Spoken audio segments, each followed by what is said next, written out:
Mains oriented जाना चाहिए या प्री ओरिएंटेड जाना चाहिए? प्रीलिम्स का जो रास्ता है ना, वो मेंस से होकर ही गुजरता है। अरे ये सब कहने की बातें फालतू बकवास बात है। मैं आपको प्रूव करके दिखाऊंगा इस वीडियो में। ये देखते हैं। देखिए, जितना टाइम हम मेंस में लगाएंगे उतना अगर हम प्री में लगा दें तो मल्टीपल टाइम हम एक ही सब्जेक्ट को रिवाइज कर सकते हैं। प्री क्लियर करके भी ना हम कुछ बहुत ज़्यादा उखाड़ भी नहीं पाएंगे कि आपके प्री के क्वेश्चन से मेंस का क्वेश्चन कैसे बना है। अब 2025 में इस बार पूछा गया है 41 question. It talks fertility rate. अब प्री में कौन डेफिनेशन पढ़ के जाएगा? मल्टीपल प्रीलिम्स देकर ये एहसास होता है कि इतना ज्यादा डेटा रिकॉल करने में लास्ट मिनट में बैंड बज जाती है। आज हो जाएगा दूध का दूध और पानी का पानी। फाइनली इस वीडियो का हम सबको बेसब्री से इंतजार था, क्या कि यूपीएससी की प्रिपरेशन में हम प्री ओरिएंटेड करें या मेंस ओरिएंटेड करें। आज हो जाएगा दूध का दूध और पानी का पानी। ये बैटल ग्राउंड हमने सिर्फ आपके लिए ऑर्गेनाइज की है। Lot of aspirants have been asking कि भैया प्री ओरिएंटेड पढ़ें या मेंस ओरिएंटेड पढ़ें, आखिर प्री और मेंस ओरिएंटेड होता क्या है। इस वीडियो को एंड तक देखिएगा, काफी कुछ आपको पता चलने वाला है जिससे आप एक डिसीजन पे आ पाएंगे। और फिर मैं आपसे वीडियो के एंड में मिलूंगा और आपसे पूछूंगा वीडियो को देखने के बाद अब आपकी क्या राय है कि आप प्री ओरिएंटेड स्टार्ट करना चाहते हैं या मेंस ओरिएंटेड, एंड देन मैं आपको एक सोल्यूशन बताऊंगा। चलिए चलते हैं बैटल ग्राउंड में। मेरा पॉइंट बस ये है कि जब हम प्री क्लियर ही नहीं कर पाएंगे तो मेंस पढ़कर क्या करेंगे? देखो, प्रीलिम्स का जो रास्ता है ना, वो मेंस से होकर ही गुजरता है। अरे ये सब कहने की बातें फालतू बकवास बात है। प्री के एग्जाम में जब बच्चे एग्जाम देने जाते हैं ना, तो एक तो एग्जाम हॉल में देखते ही एक तो प्रेशर हो जाता है, तो आधा जंग वहीं हार जाते हैं, और दूसरा कि डर इतना होता है कि लगभग 10-15 क्वेश्चन अगर नहीं आता है तो वैसे ही गेम ओवर हो जाता है। तो मैं कह रहा हूँ कि मेंस ओरिएंटेड पढ़िए, क्योंकि मेंस इज मैच्योरिटी। मतलब मेंस जो है वो आपको हेल्प करेगा कि एक से दूसरे सब्जेक्ट के टॉपिक को इंटरलिंक करने में। Mains is interconnectivity, mains is subjectivity, mains is not equal to objectivity. मैं आपको प्रूव करके दिखाऊंगा इस वीडियो में। चलिए आप प्रूव करके दिखाइए, देखते हैं।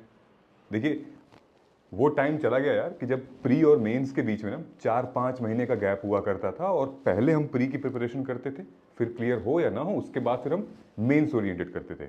हम लोगों ने भी दिया है, लेकिन अभी पिछले 3-4 सालों से प्री और मेंस के बीच में बहुत कम टाइम है, और यूपीएससी ने ऐसा किया है कि 1 साल के अंदर वो सारी साइकिल हम खत्म कर देंगे। आप देखिए कि जब भी अगला प्रीलिम्स होगा उससे पहले ही हमारा पूरी मतलब रिजल्ट आ जाएगा।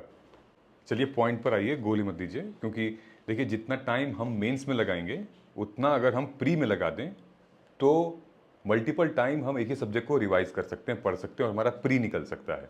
कम से कम लोगों को बता तो सकेंगे ना कि भाई हमारा प्री निकल गया है। लोग तो विषय साइकिल में ही फंसे रहते हैं प्री के।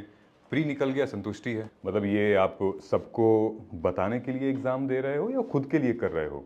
देखो, प्री क्लियर करके भी ना हम कुछ बहुत ज़्यादा उखाड़ भी नहीं पाएंगे, क्योंकि मेंस में बैठेंगे, मेंस में गोल हो जाएंगे। और अगर आप मेंस क्लियर करते हो तो अब तो भाई इंटरव्यू में जब आप अपीयर होगे तो अब तो प्रतिभा सेतु पोर्टल है, आप वहाँ जाओ और आपको भाई बिना यूपीएससी क्लियर किए आपको सरकारी नौकरी मिल जाएगी।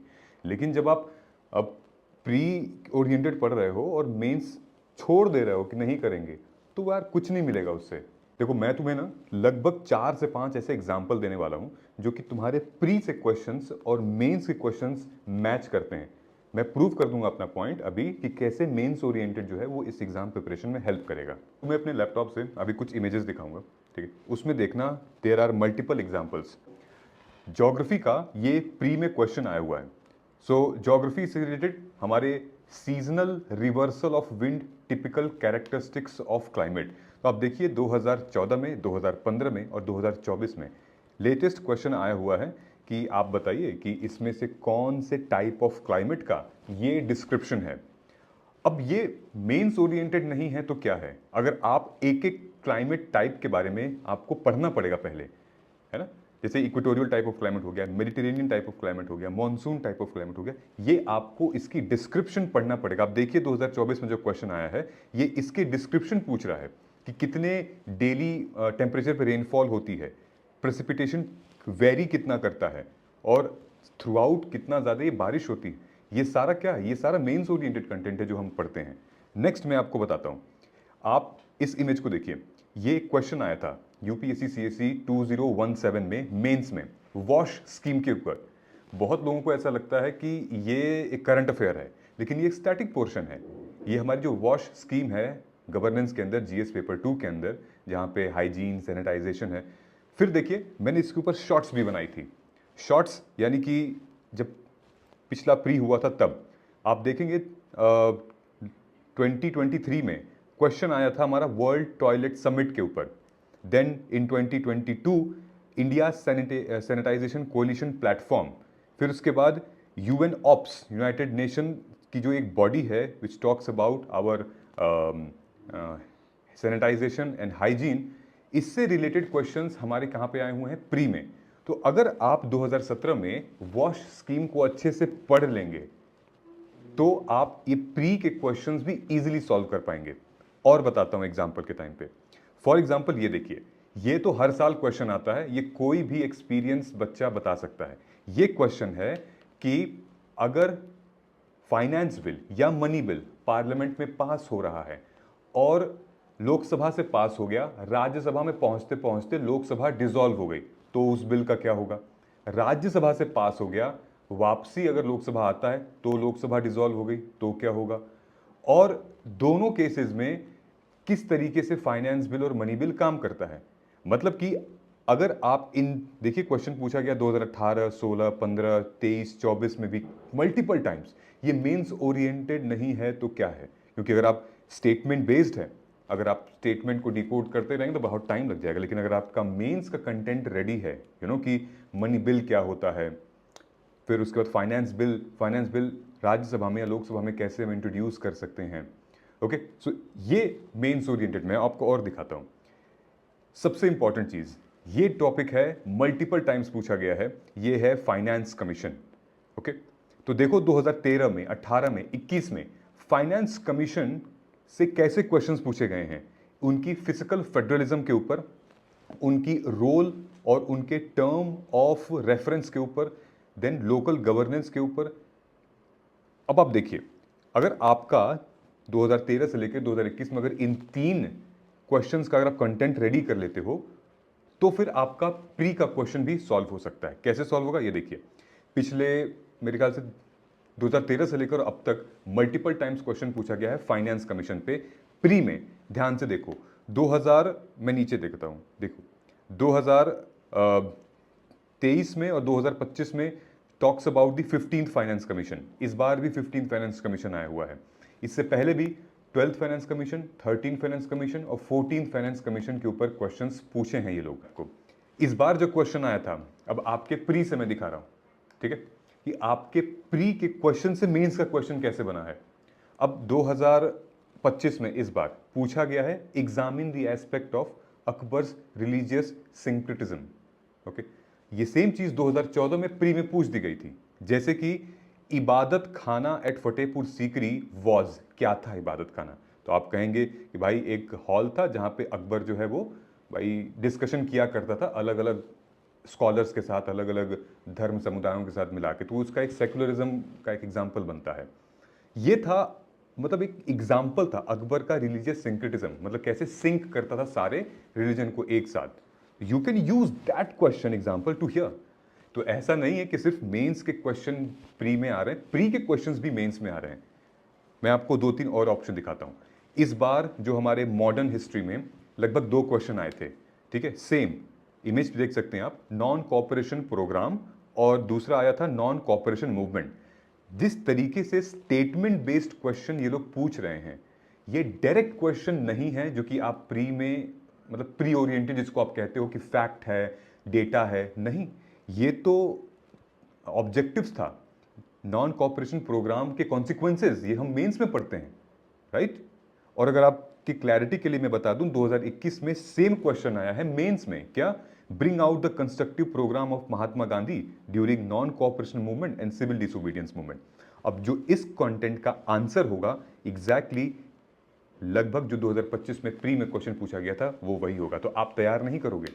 This is how your content will build. मैं आपको बता दूं, अगर आप प्री में अपने क्वेश्चंस के जो ऑप्शंस होते हैं उनसे बचना चाहते हो, यानी कि ट्रैप से बचना चाहते हो, तो फिर मेंस ओरिएंटेड पढ़ो, क्योंकि वहीं पर क्लैरिटी आएगी। मैं आपको एक और दो एग्जाम्पल बताता हूं। ये देखिए, कोरियोलिस फोर्स। अब ये कहां से प्री का क्वेश्चन है? प्री में हम एक्सपेक्ट करेंगे ना डायरेक्ट क्वेश्चन आए, डेटा क्वेश्चन आए, फैक्ट क्वेश्चन आए। ये देखिए, ये कोरियोलिस फोर्स है। ओके, ये तो हमने एक कंसेप्ट है ना, क्या होता है कोरियोलिस फोर्स, ये तो बिल्कुल स्टेटमेंट भी दिया है कि विंड की वेलोसिटी इंक्रीज होगी तो फोर्स भी इंक्रीज होगा। फिर देखिए 41 question, it talks fertility rate. अब प्री में कौन डेफिनेशन पढ़ के जाएगा?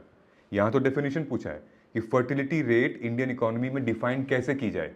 ये तो आप अपने मेंस ओरिएंटेड पढ़ते हो ना, कि कैसे हम उसको डिफाइन करेंगे, राइट, इंट्रोडक्शन लिखने में और ये लिखने में।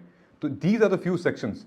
मैं ये मान सकता हूँ, देखिए अब मैं जो आपको बता रहा हूँ वो यही है कि प्री ओरिएंटेड कैसे क्वेश्चंस आते हैं। ठीक है, देखिए 100 में से लगभग कुछ क्वेश्चंस ऐसे होते हैं, लगभग 20-25 क्वेश्चंस जो कि डायरेक्ट होते हैं। जैसे आपके स्क्रीन पे ये देखिए कि फनम क्या होता है, ये pre oriented by definitely facts है, फिगर्स हैं। फिर उसके बाद ये दूसरा एग्जांपल है कि इनमें से कौन सा टेक्स्ट जैन टेक्स्ट है, प्री ओरिएंटेड। देन इनमें से कौन सा स्टेट ज्यादा प्रोड्यूस कर रहा है टी, तो आप बताइएगा इसमें से। ये होता है प्री ओरिएंटेड, और जो मैंने आपको बताया है वो था मेंस ओरिएंटेड। आई होप कि ये समझ में आपको आ गया होगा। इस एंगल से तो मैंने कभी सोचा ही नहीं, मैंने तो सिर्फ प्री प्री प्री के क्वेश्चंस देखा है, ये तो बढ़िया है। लेकिन मेरा एक डाउट है कि सी सेट का क्या? सी सेट तो अब बहुत बड़ा पेन एरिया है, उसका कैसे करें? ये पॉइंट की बात है आपके। सी सेट एक है, मतलब over the period of time वो चैलेंजिंग होता जा रहा है। लेकिन अभी तो आपने कहा था ना शुरू में कि मतलब इतना टाइम अगर हम सिर्फ प्री को देंगे तो मेरा प्री आराम से निकल सकता है। तो आप एक काम कर सकते हैं, आप अभी से सी सैट का शेड्यूल बना के आप सी सैट पढ़ते रहिए ना साइड में, आप ऑल्टरनेट डे पे 2-2 घंटे देते रहिए। लेकिन प्री का जो जीएस है उसको मेंस ओरिएंटेड पहले करिए, यानी कि मेंस आप मैक्सिमम जनवरी तक करिए। अगर आप रिपीट अटेम्प्ट करते हैं, यानी कि सेकंड थर्ड फोर्थ अटेम्प्ट है, तो आप फरवरी तक मेंस करिए। मार्च अप्रैल में आप जाइए प्री ओरिएंटेड। अब आप ही बताइए कि जैसे आपने बोला है कि प्री आप टाइम निकालोगे, टाइम दोगे, मैक्सिमम टाइम दोगे तो आप निकाल सकते हो। तो आपकी क्या स्ट्रैटेजी है प्री की, मुझे बताइए। देखिए प्रीलिम्स जो है ना वो एक मतलब नॉलेज गेम से भी ज़्यादा माइंड गेम है। वहाँ पर हमें ट्रैप्स को आइडेंटिफाई करना है। अब मल्टीपल प्रीलिम्स देकर ये एहसास होता है कि हमें जो पता है उसको किस तरीके से आंसर, क्योंकि आंसर तो हमारे सामने लिखा होता है लेकिन उसके आजू बाजू बहुत सारे ट्रैप होते हैं, जाल होते हैं। तो हमें पहले उसको डिकोड करना पड़ता है, उसके बाद फिर हम आगे कुछ सोच सकते हैं।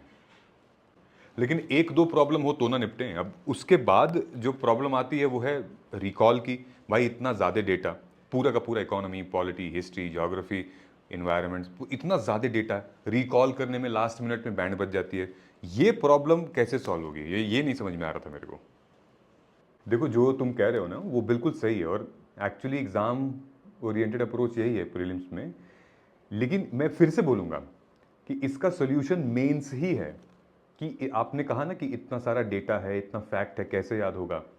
आई एम टेलिंग यू, अभी जितने भी स्टूडेंट्स को हम लोग अपने प्रोग्राम में गाइड कर रहे हैं, वो लोग क्या कर रहे हैं, वो लोग अभी अपना कंटेंट प्रिपेयर कर रहे हैं। कंटेंट प्रिपेयर का मतलब कि हम लोग उनको PYQ बेस्ड लगभग 13 साल का आंसर्स लिखवा रहे हैं, आंसर राइटिंग कर रहे हैं। फिर हम उनको लेक्चर देते हैं, बताते हैं किस तरीके से आप आंसर लिखो, नोट्स कैसे बनाओ। और जब वो नोट्स प्रिपेयर कर रहे हैं ना, तो उसके साथ साथ अपना डेटा भी प्रिपेयर कर रहे हैं। विच मीन्स कि अगर आप सेक्युलरिज्म के ऊपर, अगर आप MSP के ऊपर एक नोट्स प्रिपेयर करेंगे, तो डेफिनेटली आप जब करंट अफेयर पढ़ेंगे तो उसमें वैल्यू ऐड करेंगे, राइट। कि अभी प्रोक्योरमेंट डेटा क्या चल रहा है, कितना % कंट्रीब्यूट कर रहा है, किस पे MSP कम है, किस पे MSP ज़्यादा है। तो जब तक आप ये मल्टीपल बार लिखेंगे, प्री आने तक आपके दिमाग में बैठ जाएगा, आपके दिमाग में ये सारी चीज़ें फीड हो जाएंगी। यानी कि writing is retention, reading is not retention. जितनी बार आप लिखेंगे उतनी बार आपको याद होगा।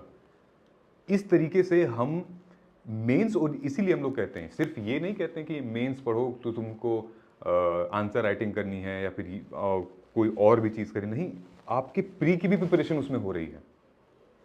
देखो तुम अपने आंसर्स को लिखने के लिए, बढ़िया बनाने के लिए, नोट्स को अच्छे करने के लिए डेटा और फैक्ट कलेक्ट करोगे ना, सेम यही चीज़ प्रीलिम्स में है। फॉर एग्जाम्पल आपको बताता हूँ, अगर आपने पॉलिटी में फंडामेंटल राइट, डीपीएसपी, पार्लियामेंट, इन तीनों को पढ़ के इस पे मेंस ओरिएंटेड आंसर राइटिंग की है, तो प्री ओरिएंटेड क्या आपको आर्टिकल्स नहीं याद होंगे? बिल्कुल होंगे। क्या आपको जजमेंट? बिल्कुल होंगे, क्योंकि आपने लिखा हुआ है अपने आंसर में ये सारी चीज़ें। ठीक है, तो इसी तरीके से ये सारी चीज़ें आपके सबकॉन्शियस माइंड में फीड हो जाएंगी जब आप मेंस ओरिएंटेड आंसर राइटिंग करेंगे, लिखेंगे, प्रैक्टिस करेंगे, और जब रिवीजन के टाइम आएगा तो ये एक्टिव रिकॉल होने लगेंगे। तो आप इसको एमसीक्यू के थ्रू सॉल्व करेंगे, आंसर राइटिंग करेंगे तो फिर रिकॉल होगा। आई होप कि अब तो समझ में आया होगा कि हम प्री ओरिएंटेड कब चलें, मेंस ओरिएंटेड कब चलें। ठीक है, क्योंकि इनिशियली लगता ऐसा है कि हमें प्री पहले करना चाहिए क्योंकि प्री मेंस और इंटरव्यू होता है, लेकिन कंप्लीट सिलेबस जो है वो मेंस ही है। प्री का तो सिलेबस आपका कुछ नहीं है, उसमें तो ये भी नहीं बताया कि आईआर में आपको क्या पढ़ना है, क्या पढ़ना है। एग्रीकल्चर का भी नहीं बताया हुआ है, लेकिन क्वेश्चंस तो आते हैं ना एग्रीकल्चर के उसमें। So mains oriented is the best. हाँ, लेकिन कब स्टार्ट करना है, कब फिनिश करना है, दैट इज इंपॉर्टेंट। अभी फिलहाल दिसंबर, मैक्सिमम जनवरी तक हम क्या करेंगे, मेंस ओरिएंटेड चलेंगे, उसके बाद फिर प्री ओरिएंटेड आ जाएंगे। सो फाइनली कैसा लगा आपको प्री और मेंस के बीच में ये टफ फाइट कि आखिर आपको प्री ओरिएंटेड या मेंस ओरिएंटेड होना चाहिए? सो अगर आपने वीडियो को यहां तक देख लिया है तो आप अपना व्यू कमेंट करके जरूर बताइएगा कि अगर आपको है कि नहीं प्रीलिम्स पहले और मेंस बाद में, तो आप लिखिए prelims first, mains later. And then अगर आपको लगता है कि नहीं मेंस ओरिएंटेड पहले करनी है, प्रीलिम्स बाद में करनी है, तो कमेंट करिएगा मेंस फर्स्ट, प्रीलिम्स लेटर। सो अब आपको मैं अपना पॉइंट ऑफ व्यू बताता हूं, क्योंकि मैंने भी इनको ऑब्जर्व किया है, इन दोनों कैरेक्टर्स जब ये बात कर रहे थे तो, कि मेंस ओरिएंटेड जाना चाहिए या प्री ओरिएंटेड जाना चाहिए। देखिए, जो हमारा अप्रोच है, हमने आपको बताया भी है कि एक बैलेंस्ड अप्रोच होना चाहिए। सबसे पहले हम इस टेन्योर को लेकर चलें तो दिसंबर तक, जनवरी तक आपको मेंस ओरिएंटेड होना चाहिए, उसके बाद आपको प्री ओरिएंटेड होना चाहिए। जब मैं प्री की बात सुन रहा था तो उनके अंदर एक जुनून था, उनके अंदर एक आग थी प्री के अंदर, लेकिन जिस तरीके से वो बात कर रहे थे वो ये लग रहा था कि हम सिर्फ रट्टा मारेंगे, फटाफट फैक्ट्स ले लो, डेटा ले लो और वन लाइनर ले लो, पढ़ेंगे, तो ऐसे कंसेप्चुअल क्लैरिटी नहीं आएगी, ऐसे इंटरलिंकिंग आपको समझ में नहीं आएगी। ठीक, देखिए दूसरा कोई एग्जाम होता तो मैं प्री का जरूर साथ देना चाहता, लेकिन ये यूपीएससी सिविल सर्विसेज का एग्जाम है। यहाँ पे पॉलिटी को एनवायरमेंट से और ज्योग्राफी को डिजास्टर मैनेजमेंट से, इकोनॉमी को एग्रीकल्चर से और हिस्ट्री को करंट अफेयर से जोड़ देता है। सो इसके लिए हमें इंटरलिंकिंग समझना पड़ेगा, सब्जेक्टिविटी समझनी पड़ेगी। तो मेंस में सुकून है। मेंस की जब मैं बातें सुन रहा था तो उसमें एक मैच्योरिटी दिख रही थी, उसमें एक एविडेंस दिख रहा था, एक प्रूफ दिख रहा था और एक ट्रैक दिख रहा था कि आखिर आ तो चुका है ऐसे क्वेश्चन। फॉर एग्जाम्पल, जब उन्होंने अकबर वाला क्वेश्चन बताया तो मुझे भी क्लिक हुआ। फिर जब उन्होंने मॉडर्न हिस्ट्री का नॉन कोऑपरेशन मूवमेंट वाला क्वेश्चन बताया तो मुझे क्लिक हुआ। ऐसी कई सारी चीजें हैं जो कि हमें क्लिक हुई थी उस पर्टिकुलर वीडियो में। सो अब आपने क्या डिसीजन लिया है कि आप प्री ओरिएंटेड जाना चाहते हैं, मेंस ओरिएंटेड, ये तो आप ही बताएंगे।